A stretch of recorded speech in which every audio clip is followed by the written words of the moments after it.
اللہم لا تجعل مصیبتنا فی دیننا، دعا میں ہے اللہم لا تجعل مصیبتنا فی دیننا، اے اللہ کوئی مصیبت ہمارے دین پر نہ آئے۔ یہ دعائیں جم کر مانگنی ہے، حالات سے نہیں ڈرنا ہے۔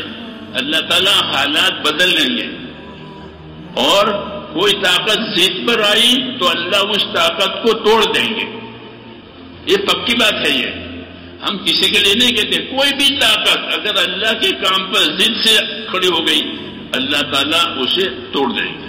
کم قسمنا من قریۃ بطرت معیشتها، کہ کتنی بستیاں ہیں فرمایا اللہ کے ہم نے ان کی کمر توڑ دی اور وہ قیامت تک نہیں اٹھیں گے، ایسی کمر توڑی ہے ان کی، یہ بتایا قرآن پاک میں۔ تو یہ کام ہمارا نہیں ہے، ہم نہیں لڑیں گے کسی سے، وہ تو اللہ کرے گا۔ ہاں نبی جی کہ افوض امری الی اللہ، اللہ کا داعی کہتا ہے کہ افوض امری الی اللہ، میں تو اپنا معاملہ اللہ کے حوالے کرتا ہوں، کیونکہ اس کا کام ہے، اس کا دین ہے، میرا کوئی اجارہ نہیں ہے، میرا کوئی اجارہ نہیں ہے، وہ تو اب اس کا کام ہے، اس کا دین ہے، وہ دیکھ لے گا۔ تو بھائی دین تو اللہ کا ہے، اگر ہم وفادار ہوئے تو کبھی بھی مدد سے محروم نہیں ہوں گے، پکی بات ہے۔ ہاں کہ ہم اگر دین کے وفادار ہوئے جتنی ہماری حیثیت ہے اس کی حیثیت سے، تو کبھی بھی مدد سے محروم نہیں ہوں گے۔ یہ فیصلہ ہے اللہ کا کہ انا لننصر رسلنا والذین آمنوا، ہم مدد کیا کرتے ہیں اپنے رسولوں کی۔ رسول جس زمانے میں ہوتے ہیں اس رسول کی ضرور مدد ہوئی ہے، ضرور مدد ہوئی ہے، کوئی رسول مدد کے بغیر نہیں گیا۔ کیا ہر زمانے میں رسولوں کی مدد ہوئی، اور رسول نہیں ہوا تو دوسرے نمبر میں والذین آمنوا، کہ دوسرے نمبر میں مدد کہ مدد ایمان والوں کے لیے، تیسری کوئی قسم اللہ کی مدد پانے والی نہیں ہے۔ یا تو مدد نبیوں کے ساتھ ہوئی ہے یا مدد ایمان والوں کے ساتھ ہوئی ہے۔ ایمان والوں سے مراد وہ ایمان والے ہیں جو نبیوں کے طریقوں پر ہیں، اخلاص والے ہیں، استقامت والے ہیں، اپنی عبادتوں میں اپنے کاموں میں خوبی پیدا کرنے والے ہیں، کہ خوبی کے ساتھ اپنا کام کریں۔ جی ہاں، خوبی کے ساتھ کہ جتنا اچھا سے اچھا کر سکتے ہیں وہ کریں، اور پھر بھی معافی مانگیں۔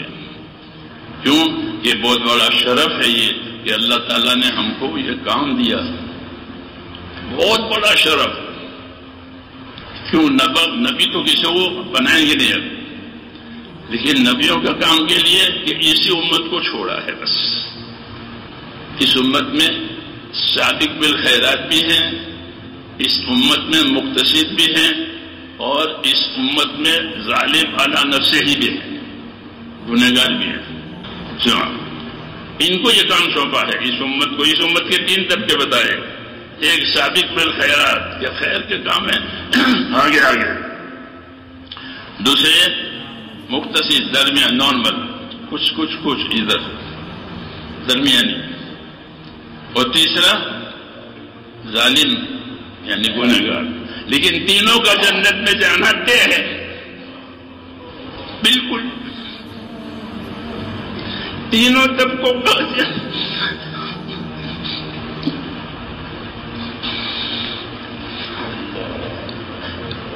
کوئی بھی طبقہ مردود نہیں ہے اس امت کا، چاہے جتنا گنہگار ہے۔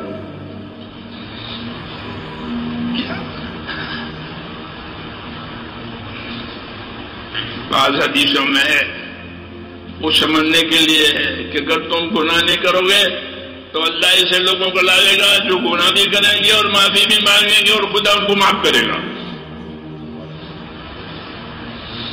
کہ اللہ کو اپنی مغفرت کا اظہار کرنا ہے، اپنی رحمتوں کا اظہار کرنا ہے، تو اس کے لیے گنہگار چاہیے۔